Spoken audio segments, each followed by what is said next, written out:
তো ইতিমধ্যে বাংলা শস্য বীমা প্রকল্পে পুরো পশ্চিমবঙ্গে যে সমস্ত কৃষকরা রয়েছেন তাদের জন্য রয়েছে সুখবর। 2024 সালের খারিফ সিজনের ধান ফসলের জন্য আবেদন ইতিমধ্যেই আপনারা আবেদনের জন্য অপেক্ষা করছিলেন যে এই প্রকল্পের মাধ্যমে খরিফ সিজনে 2024 সালের ধান ফসলের আবেদন প্রক্রিয়া কবে শুরু হবে। তো ইতিমধ্যে আবেদন নিয়ে কিন্তু বিভিন্ন রকম ইনস্ট্রাকশন দিয়ে দিয়েছে, সাথে ব্যানার ও ফর্মও পাবলিশ করে দেওয়া হয়েছে। আজকের ভিডিওতে আমরা আপনাদেরকে জানাবো 2024 সালের খরিফ সিজনে ধান ফসলের জন্য আবেদনকারী কৃষকরা কবে থেকে আবেদন করতে পারবেন, শেষ সময় কবে এবং ফর্মটি আপনারা কোথায় পাবেন, ডিটেলসে আলোচনা করব। সম্পূর্ণ বিনা খরচে বাংলা শস্য বীমা, বাংলা শস্য বীমা, বাংলা শস্য বীমা।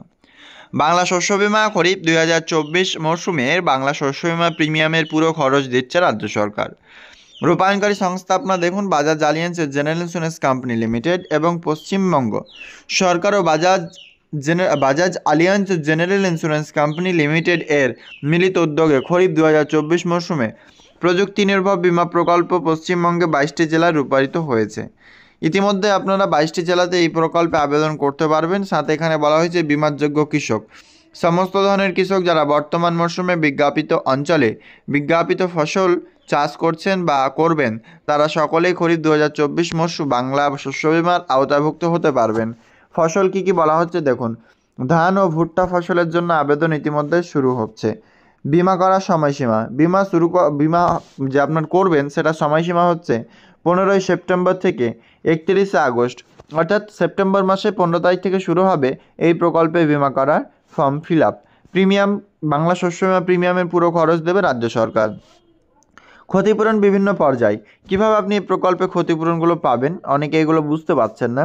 রোপণ ও বপনজনিত বিফলতা, খরা বা প্রতিকূল আবহাওয়া জনিত কারণে যদি বিজ্ঞাপিত এলাকায় ধান 50% অধিক জায়গায় রোপণ বা বপনজনিত বিফলতার সম্মুখীন হয়, তবে ওই এলাকার সকল বিমাকৃত কৃষক তাদের বিমার রাশি সর্বাধিক 25% ক্ষতিপূরণ হিসাবে পাবেন এবং সেক্ষেত্রে ওই মরশুমের ধানের সুরক্ষা তখনই শেষ হয়ে যাবে। অর্থাৎ আপনি যখন পেয়ে গেলেন টাকা, তারপরে আপনার প্রিমিয়ামটা, সেখানে আপনার ইন্স্যুরেন্সটা কিন্তু ক্লেম কমপ্লিট হয়ে যাবে, তারপর আর টাকা পাবেন না।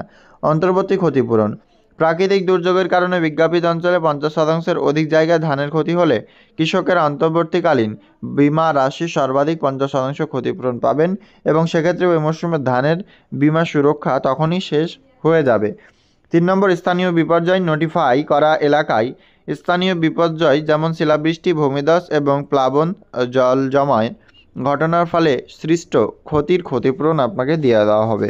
4 নম্বর, ফসল কাটার 2 সপ্তাহের মধ্যে ঘূর্ণিঝড় অথবা ঘূর্ণিঝড়ের সাথে বৃষ্টি অথবা অকাল বর্ষণে ক্ষেতে শুকানোর জন্য কাটা এবং ছড়িয়ে থাকা অথবা ছোট বান্ডিলে থাকা ফসলের ক্ষতিপূরণ।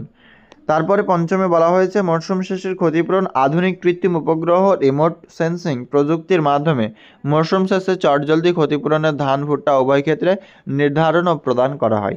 Bajaj Allianz General Insurance company তার যে প্রধান কার্যালয় দেখতে পাচ্ছেন যে ইয়ারাবাদ পুনাতে আছে এবং সেই জায়গা থেকে এটা কন্ট্রোল করা হচ্ছে। তবে এই অফিসগুলো আপনার প্রত্যেকটা জেলায় আপনি পেয়ে যাবেন। Bajaj Allianz General Insurance company, সাথে কলকাতা রাজারহাটে এটি রয়েছে। তো ইতিমধ্যে নতুন কৃষকদের পাশে, অর্থাৎ কৃষকদের বিপর্যয় রক্ষা কবচ বাংলা শস্য বীমার নেই কোনো খরচ। ইতিমধ্যে বাংলা শস্য বীমা প্রকল্পের মাধ্যমে নতুন আবেদন আপনাদের জন্য শুরু হচ্ছে, এটা আপনারা ক্লিয়ার বুঝতে পারছেন। ধান ফসলের জন্য আবেদন 15ই সেপ্টেম্বর থেকে শুরু হচ্ছে এবং ভুট্টা ফসলের 31শে আগস্ট। দেখতে পাচ্ছেন ধান ফসলে 15ই সেপ্টেম্বর, ভুট্টাতে কিন্তু 31শে আগস্টে এই প্রকল্পের মাধ্যমে আবেদন আপনারা করতে পারবেন। এবং এটি হচ্ছে সেই ফর্ম বাংলা শস্য বীমা প্রকল্পের মাধ্যমে। এখানে দেখতে পাচ্ছেন ধান ফসলের জন্য আবেদনকারী 2024 খরিফ সিজনে। এখানে আগের মতোই ফর্ম, কোনো রকম এক্সট্রা চেঞ্জেস নিয়ে আসা হয়নি। তাই যিনারা ইচ্ছুক এই প্রকল্পে আবেদন করতে, অবশ্যই সম্পূর্ণ ফ্রিতে আবেদন আপনারা করতে পারবেন। এটা পঞ্চায়েত অফিসেও হয়, তবে পঞ্চায়েতে সবসময় হয় না, আপনাদের ব্লক অফিস কিংবা বাজাজ আলিয়ান্সের অফিসে গিয়ে আপনি নাম নথিভুক্ত করাতে পারবেন। কৃষি দপ্তরে গিয়ে আপনার এই প্রকল্পের নাম নথিভুক্ত করাতে হবে। খরিফ সিজনের জন্য আবেদন প্রক্রিয়া শুরু হয়নি, 15ই সেপ্টেম্বরে শুরু হবে, তাই অবশ্যই কিন্তু আপনারা ওয়েট করুন। এবং ইতিমধ্যে এই আপডেটসটি আপনাদের অগ্রিম দিয়ে রাখলাম, যাতে আপনারা কোনো যোগ্য যে সমস্ত কৃষক রয়েছেন তারা যাতে এই প্রকল্প থেকে বঞ্চিত না হন আবেদন থেকে, সেটার জন্যই আপনাদেরকে আগে ইনফর্ম করা হলো। ভিডিও আপনাদের ভালো লাগলে লাইক করে অন্যদের শেয়ার করবেন। দেখা হবে নেক্সট